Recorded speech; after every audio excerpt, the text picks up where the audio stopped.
நம்முடைய பிள்ளைகள் ஏதோ இருக்கின்றார்கள், எதையோ வருகின்றார்கள், ஏதோ போகின்றார்கள், நல்ல வியாபாரம் செய்கிறாங்க என்று மட்டும் பார்க்காமல் அவர்களுடைய நடைமுறைகளில் ஏதாவது மாற்றங்கள் தெரிந்தால் அதை என்னவென்று நாம் அவதானிக்க வேண்டிய பொறுப்பு தாய் தந்தையர்களுக்கு இருக்கின்றது. அவர்களை கண்டிக்க வேண்டுமென்றால் அழகான முறையிலே கண்டிக்க வேண்டும். இலகுவான புத்திமதிகளை சொல்லிக் கொடுத்து இப்படியான கெட்ட பழக்க வழக்கங்களில் இருந்து அவர்களை திருத்துவதற்கு முயற்சி செய்ய வேண்டும். அதற்கு நல்லவர்களுடன் அவர்களுடைய சகவாசத்தை ஏற்படுத்தி கொடுக்க வேண்டும். உலமாக்களுடன் சகவாசத்தை ஏற்படுத்தி கொடுக்க வேண்டும்.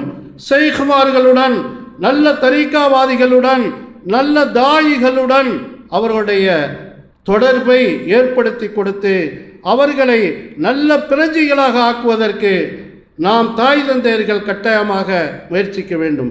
எத்தனையோ இடத்திலே தாய் தந்தையர்கள் சீதேவிகளாக இருக்கின்றார்கள். ஆனால் வரலாற்றை பிள்ளைகளிடத்திலே பார்த்தால் அவர்கள் நேர்மாற்றமாக இருந்து தாய் தந்தையருடைய பேருக்கே இழுக்காக வாழ்ந்து கொண்டிருக்கின்றார்கள் என்பதை நாம் கேள்விப்படும் பொழுது மிகப்பெரிய மனவேதனைக்குரியவர்களாக இருக்கின்றோம். அன்பார்ந்த அல்லாஹ்வின் நல்லடியார்களே, பெரியோர்களே, சகோதரர்களே,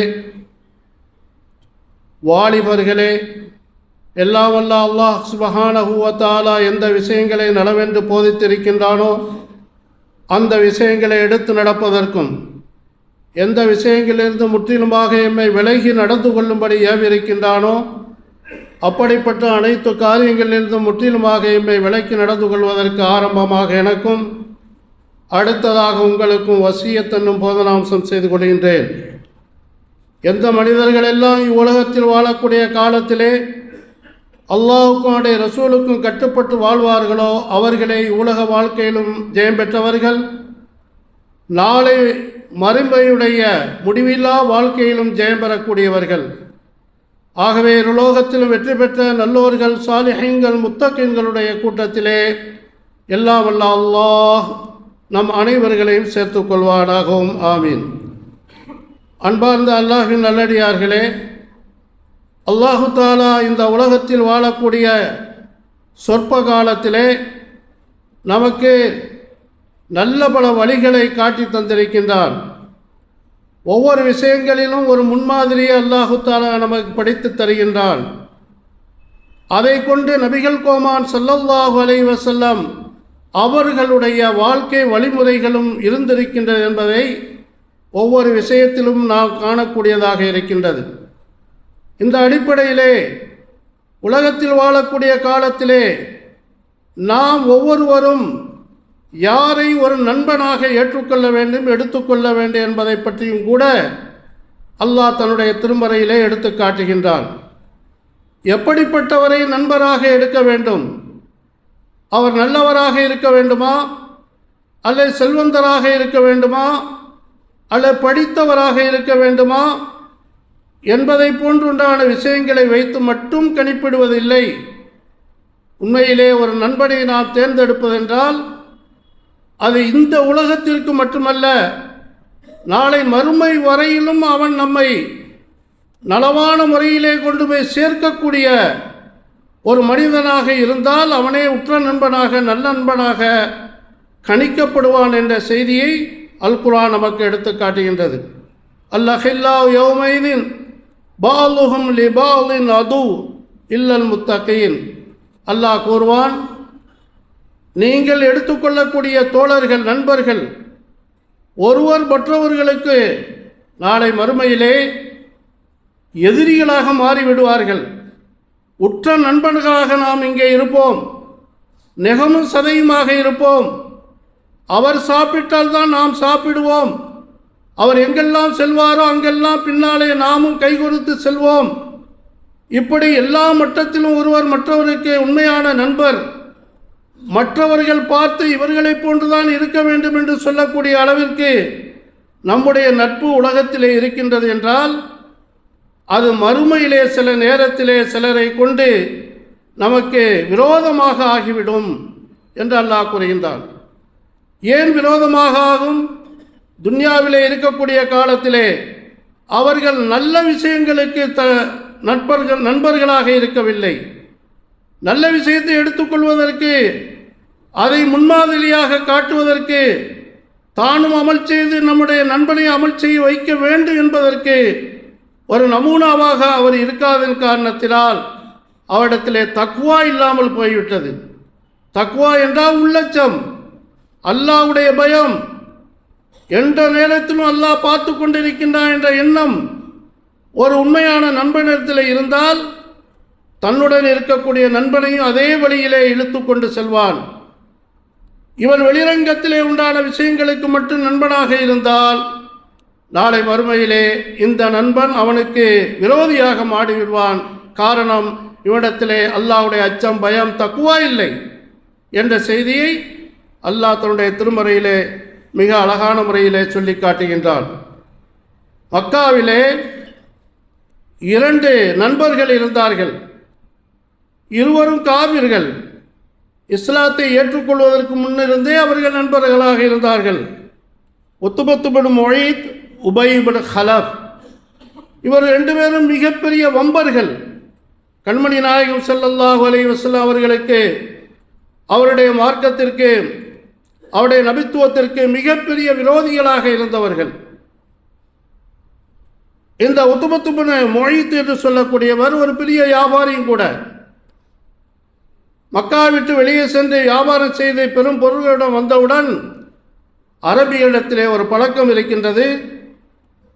அவர்களுக்கு நல்ல லாபம் கிடைத்தால் அதை சந்தோஷப்படுத்தும் முகமாக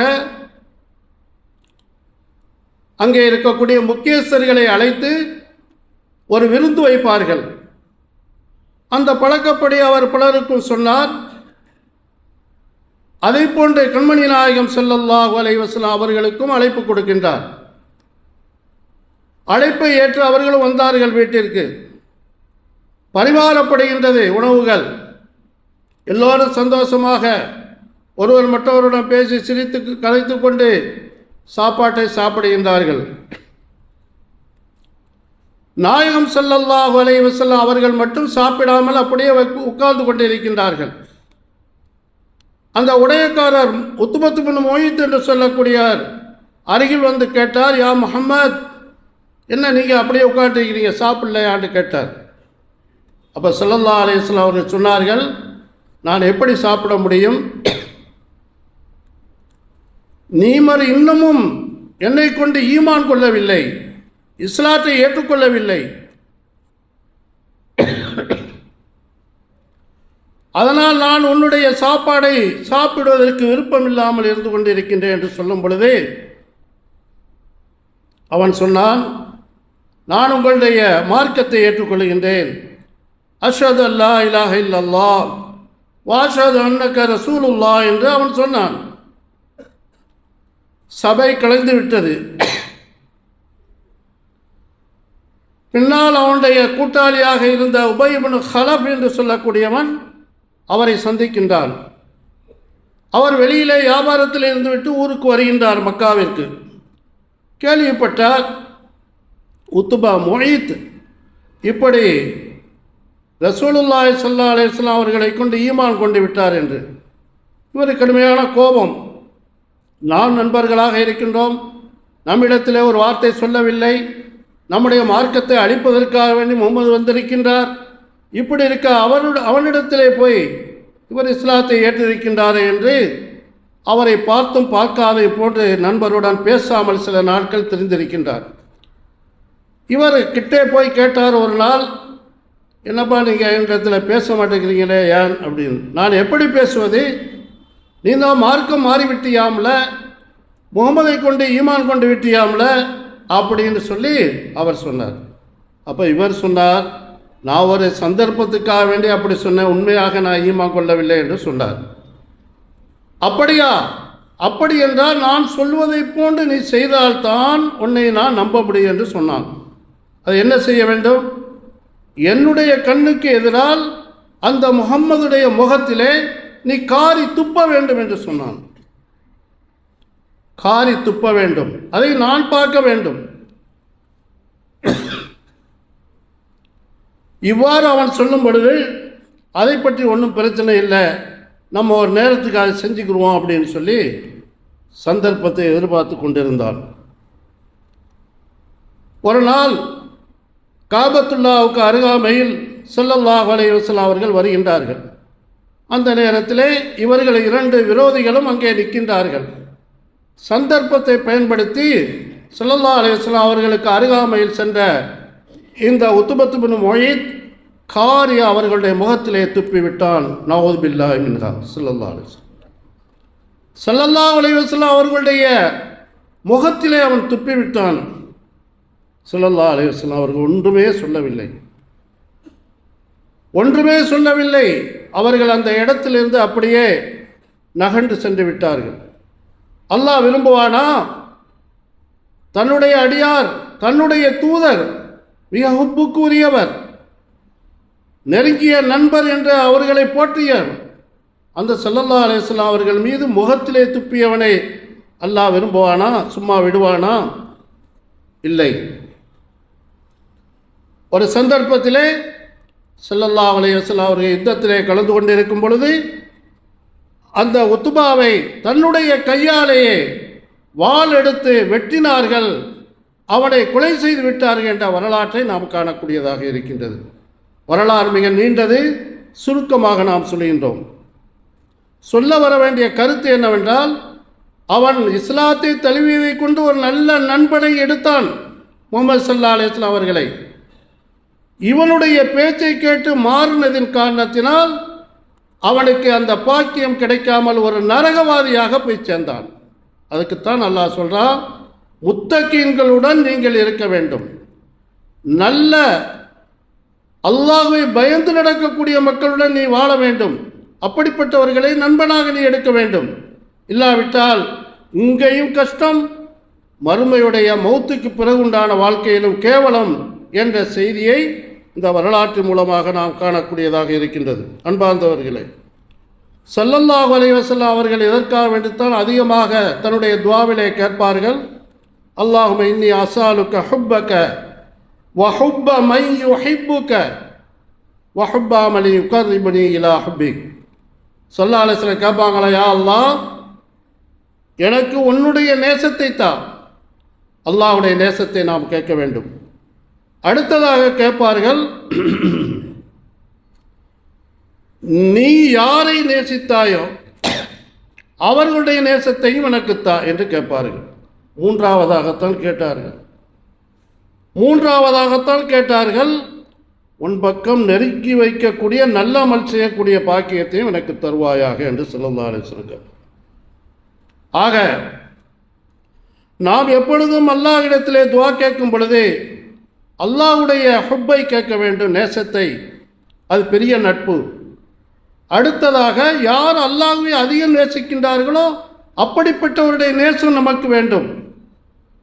அது அவுலியாக்களாக இருக்கலாம், சேகுமார்களாக இருக்கலாம், பெரும் பெரும் நாதாக்களாக இருக்கலாம், உலமாக்களிலே சீரான சிறப்பான மக்கள் எத்தனை பேர் வாழ்ந்து கொண்டிருக்கின்றார்கள், அவர்களுடைய நேசமாக இருக்கலாம், இமாம்களுடைய நேசமாக இருக்கலாம். இப்படியான நல்ல மக்களுடைய நேசத்தை ஸல்லல்லாஹு அலைஹி வஸல்லம் விரும்பியிருக்கின்றார்கள். அப்படிப்பட்டவர்களை நாம் நேசம் வைக்கும்போது அவர்களுடைய துஆ நமக்கு கிடைத்து கொண்டே இருக்கும். அவர்கள் நமக்காக வேண்டி துஆ செய்து கொண்டு இருப்பார்கள். அதை கொண்டு நமக்கு இம்மையிலும் மறுமையிலும் வெற்றி கிடைக்கும், பல நற்பாக்கியங்கள் கிடைக்கும் என்ற செய்தியைத்தான் இந்த ஹதீஸ் நமக்கு எடுத்து காட்டுகின்றது. அதை போன்று உமைர் இப்னு வஹப் என்று சொல்லக்கூடியவர், அதை போன்று சஃப்வான் என்று சொல்லக்கூடிய இவர்களும் இருவரும் பெரிய நண்பர்கள். மக்காவில் ஸல்லல்லாஹு அலைஹி வஸல்லம் அவர்கள் ஹிஜ்ரத்து சென்று விட்டார்கள் மதீனாவுக்கு. சில சஹாபாக்களும் அவர்களுடன் சேர்ந்து போனார்கள். அதற்கு முன்னாலும் சில ஹிஜ்ரத்து போய்விட்டார்கள் என்ற வரலாறு.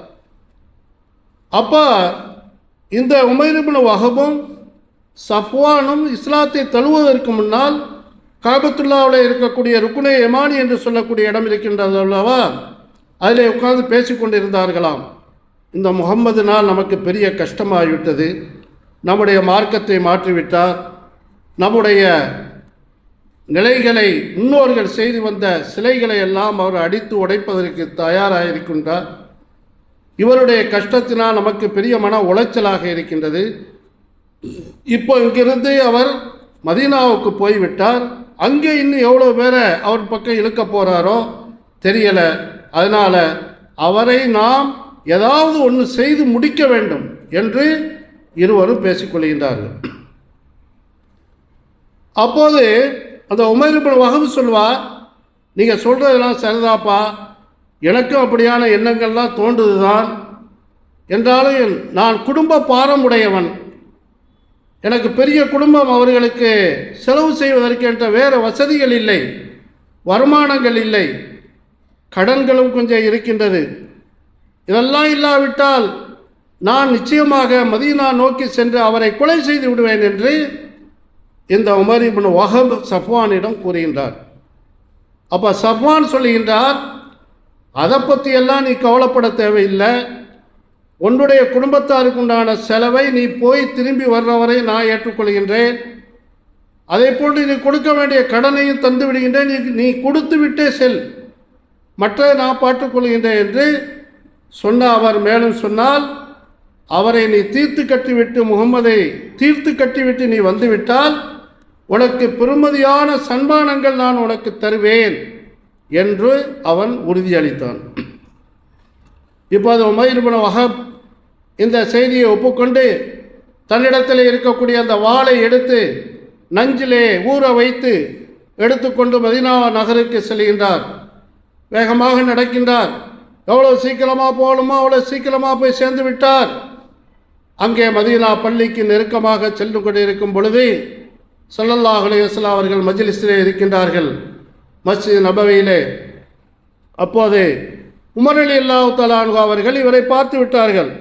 உமைர் வருகின்றார், இவருக்கு பின்னால் ஒரு பெரிய வாள் தொங்கிக் கொண்டிருக்கின்றது, இவன் ஏதோ ஒரு சதித்திட்டத்தில் தான் வருகின்றான், எனவே இவனை நான் பிடிக்க வேண்டும் என்று பிடித்தார்கள்.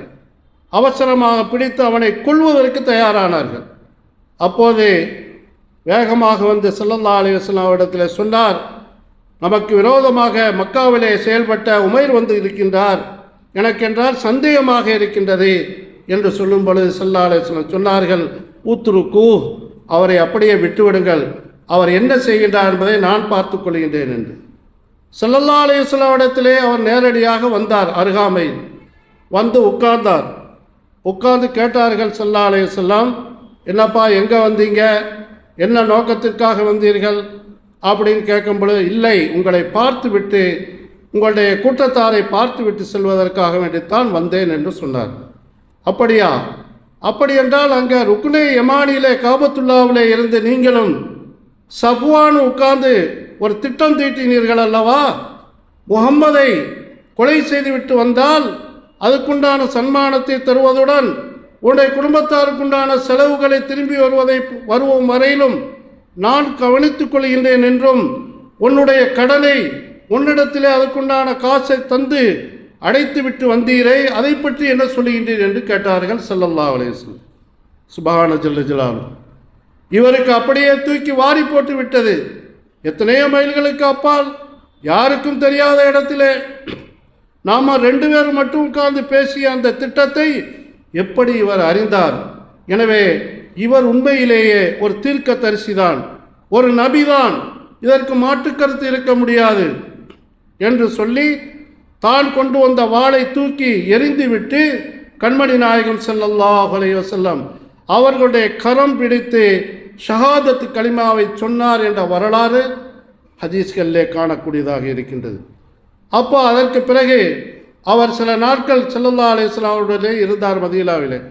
பின்னால் சொல்லுவார், சில நாட்கள் கழித்து, யார் ரசூலல்லாஹ், நான் மக்காவுக்கு செல்கின்றேன், சென்று என்னுடைய நண்பனாக இருந்த அந்த சஃப்வானையும் நம்முடைய இந்த உண்மையான மார்க்கத்திற்கு அழைக்க வேண்டும் என்று நான் விரும்புகின்றேன் என்று சொன்னார்.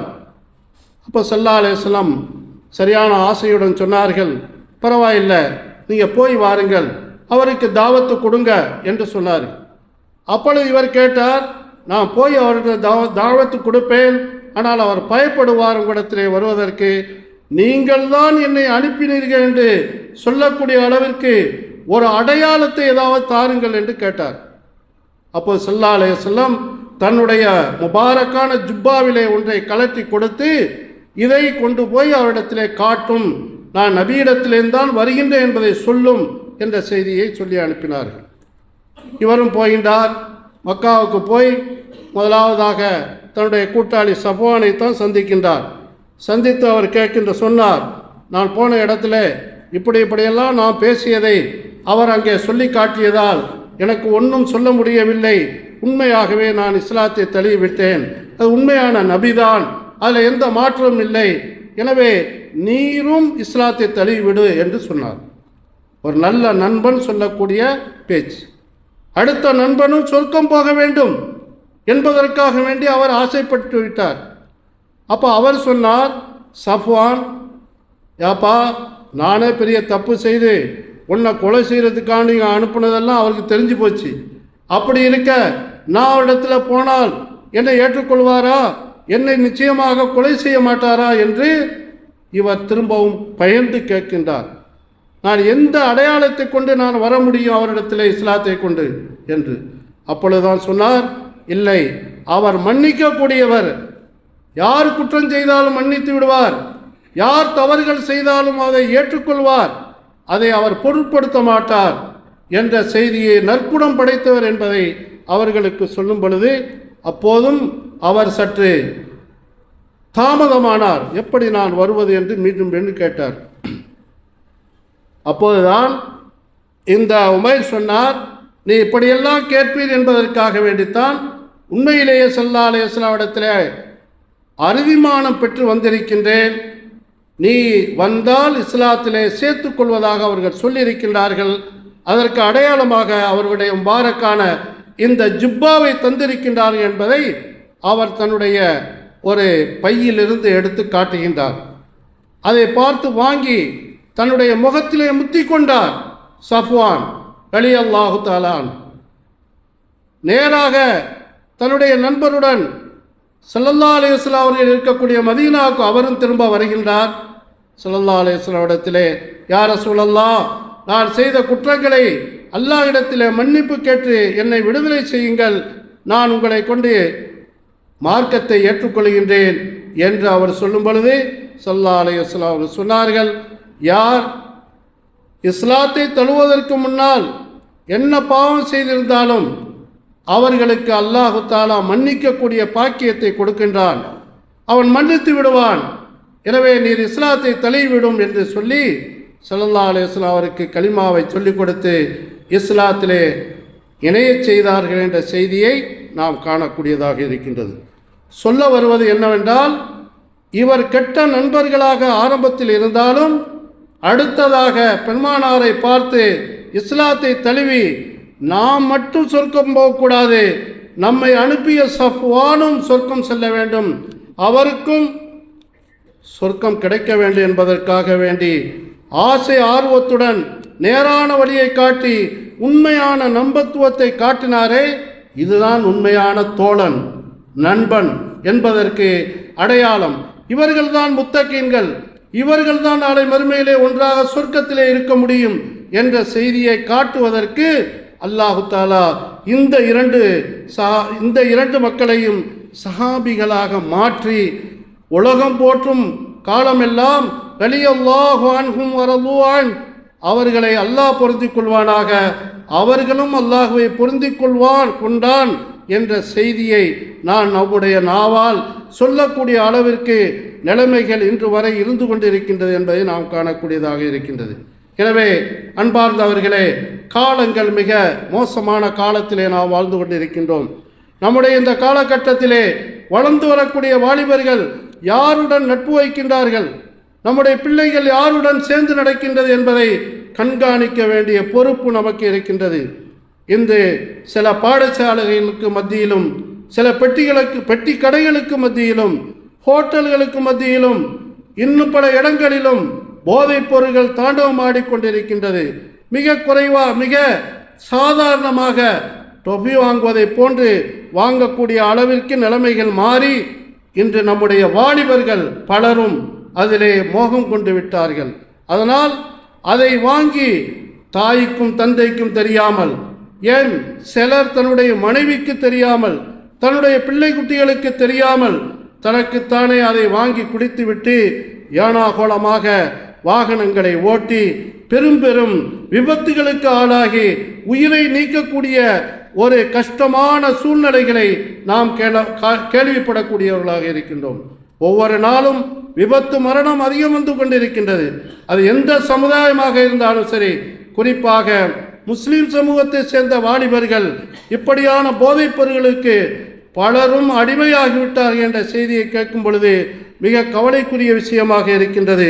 எனவே நாம் அப்படியான முறையிலே இல்லாமல் நல்ல மக்களுடன் சேர்ந்து நம்முடன் சேரக்கூடிய நண்பன் உண்மையான நண்பனாக இருந்து அவன் நமக்கு நேரான வழியை காட்டக்கூடிய ஒரு நல்ல ஒரு நண்பனாக இருப்பவனுடன் சேர்ந்து நடப்பதுதான் நமக்கு நல்லது, நம்முடைய உயிருக்கு நல்லது, நம்முடைய பொருளாதாரத்திற்கு நல்லது, நம்முடைய குடும்பத்திற்கு நல்லது. எல்லாவற்றை விடவும் மிகவும் மறுமையுடைய வாழ்க்கைக்கு சிறப்பானதாக அமையும் என்பதை நாம் ஞாபகத்தில் வைக்க வேண்டும். நம்முடைய பிள்ளைகள் ஏதோ இருக்கின்றார்கள், எதையோ வருகின்றார்கள், ஏதோ போகின்றார்கள், நல்ல வியாபாரம் செய்கிறாங்க என்று மட்டும் பார்க்காமல் அவர்களுடைய நடைமுறையில் ஏதாவது மாற்றங்கள் தெரிந்தால் அதை என்னவென்று நாம் அவதானிக்க வேண்டிய பொறுப்பு தாய் தந்தையர்களுக்கு இருக்கின்றது. அவர்களை கண்டிக்க வேண்டும் என்றால் அழகான முறையிலே கண்டிக்க வேண்டும். இலகுவான புத்திமதிகளை சொல்லிக் கொடுத்து இப்படியான கெட்ட பழக்க வழக்கங்களில் இருந்து அவர்களை திருத்துவதற்கு முயற்சி செய்ய வேண்டும். அதற்கு நல்லவர்களுடன் அவர்களுடைய சகவாசத்தை ஏற்படுத்தி கொடுக்க வேண்டும். உலமாக்களுடன் சகவாசத்தை ஏற்படுத்தி கொடுக்க வேண்டும். ஷைഖ்மார்களுடன், நல்ல தரீகாவாதிகளுடன், நல்ல தாயிகளுடன் அவர்களுடைய தொடர்பை ஏற்படுத்தி கொடுத்து அவர்களை நல்ல பிரஜைகளாக ஆக்குவதற்கு நாம் தாய் தந்தையர்கள் கட்டாயமாக முயற்சிக்க வேண்டும். எத்தனையோ இடத்திலே தாய் தந்தையர்கள் சீதேவிகளாக இருக்கின்றார்கள். ஆனால் வரலாற்றை பிள்ளைகளிடத்திலே பார்த்தால் அவர்கள் நேர்மாற்றமாக இருந்து தாய் தந்தையருடைய பேருக்கே இழுக்காக வாழ்ந்து கொண்டிருக்கின்றார்கள் என்பதை நாம் கேள்விப்படும் பொழுது மிகப்பெரிய மனவேதனைக்குரியவர்களாக இருக்கின்றோம். எனவே இவைகளையெல்லாம் உணர்ந்து செய்ய வேண்டும் என்பதற்காக வேண்டித்தான் ஸல்லல்லாஹு அலைஹி வஸல்லம் அவர்கள் சொன்னார்கள், எந்த ஒரு மனிதன் நல்லடியார்களுடன் சேர்ந்து இருப்பானோ அவன் ஒரு கஸ்தூரி கடையிலே, ஒரு அத்தர் கடையிலே வாழ்பவனை போன்று. அத்தரை அவன் எடுத்துக்கொண்டு செல்லாவிட்டாலும் அவனுடைய வாடையாவது அவனுக்கு கிடைக்கும் வெளியே வரும் பொழுது. ஆறு கெட்டவர்களுடன் சேர்ந்து நடப்பானோ அவன் ஒரு கருவாட்டு கடையில் இருப்பதை போன்று, மோசமான இடத்திலே இருப்பதை போன்று. அந்த இடத்திலே கருவாடு வாங்காவிட்டாலும் வெளியே வரும் பொழுது கருவாட்டுடைய நாற்றம் அவனுடைய மேனியிலே அடிக்கும் என்பதை உணர்த்தி காட்டினார்கள், நல்லவர்களுக்கும் கெட்டவர்களுக்கும் மத்தியில் உண்டான வித்தியாசத்தை. எனவே நாம் நல்லவர்களுடன் சேர்ந்து பழக வேண்டும். நமக்கு சொர்க்கத்தை காட்டக்கூடியவருடன் சேர்ந்து பழக வேண்டும். நம்முடைய காசுக்காக, பணத்துக்காக, நம்முடைய பதவிக்காக, பட்டத்திற்காக மட்டும் சேர்ந்து நமக்கு ஜால்ரா தட்டக்கூடியவர்களாக நாம் இருக்கக்கூடியவர்களை சேர்த்து நடப்பது எந்த வகையிலும் நம்மை நேரான வரியிலே செலுத்தாது, நம்மையும் கெடுத்து அவர்களும் கெட்டு நாசமாகிவிடுவார் என்பதுதான் இந்த வரலாறுகளெல்லாம் நமக்கு காட்டுகின்றது. எனவே நல்லவர்களுடன் சேர்ந்து நடப்போம், நல்லவர்களுடைய சுகபத்தை பெற்றுக்கொள்வோம். எல்லா நிலைகளிலும் அல்லாஹுடைய அருளையும் அவனுடைய ரசூல் ஸல்லல்லாஹு அலைஹி வஸல்லம் அவர்களுடைய அருளையும் நல்ல மனிதர்களுடைய அருளையும் அவருடைய துஆ பரக்கத்தையும் நாமும் நம்முடைய சந்ததிகளும் பெற்றுக்கொள்வதற்கு எல்லாம் வல்ல அல்லாஹ் நம் அனைவர்களுக்கும் அருள் பாலிப்பானாக. யா அல்லாஹ், எங்களுடைய பாவங்களை மன்னிப்பாயாக, எங்கள் மாதாபிதாக்களுடைய பாவங்களை மன்னிப்பாயாக, எங்கள் அனைவர்களுக்கும் உடலிலே நல்ல ராகத்தை தருவாயாக, மனசிலே நிம்மதியான வாழ்வை தருவாயாக, கல்விலே நிரப்பமான ஈமான் சலாமத்தை தருவாயாக. யா அல்லாஹ், நாங்கள் எங்கிருந்தாலும் எங்களுக்கு நீயே துணையாக இருப்பாயாக. எங்களுடைய காரியங்கள் அனைத்தையும் எங்களுக்கு இலகுவாக்கி ஹைராக்கி சந்தோஷமாக நிறைவு செய்து தருவாயாக. யா அல்லாஹ், எங்களுடன் சேரக்கூடிய நண்பர்கள், எங்களுடைய பிள்ளைகளுடன் சேரக்கூடிய நண்பர்கள் நல்லவர்களாக, சொர்க்கத்தின் வழிகாட்டிகளாக இருக்கக்கூடிய நல்ல நண்பர்களாக ஏற்படுத்தி கொடுப்பாயாக. செய்யக்கூடிய வியாபாரத்திலே பறக்கச் செய்வாயாக, தொழில்களிலே பறக்கச் செய்வாயாக, கொடுக்கல் வாங்கலிலே பறக்கச் செய்வாயாக, ஹலாலான ரிசுக்கை தருவாயாக. ஹலாலான ரிசுக்கை தேடக்கூடிய முயற்சியில் ஈடுபடக்கூடிய நல்லவர்களாக யா அல்லாஹ் எங்கள் அனைவரையும் கபூல் செய்வாயாக. எல்லா நிலைகளிலும் யா அல்லாஹ் எல்லா விதமான நல்ல வளங்களையும் நலங்களையும் எங்கள் அனைவர்களுக்கும் தந்து எங்கள் இறுதி முறவே நேரான வழியிலே கலிமா தய்யிபாவுடன் முடிவதற்கு நீ அருள் பாலிப்பாயாக. துஆக்களை கபூல் செய்து பரக்கத்தும் செய்வாயாக. வசல்லி வசல்லிம் அலா ஹபீப் சீதனா முஹம்மதின் வ ஆலிஹி வ ஸஹ்பி அஜ்மாயின். ஆமீன். வல்ஹம்துலில்லாஹி ரப்பில் ஆலமீன்.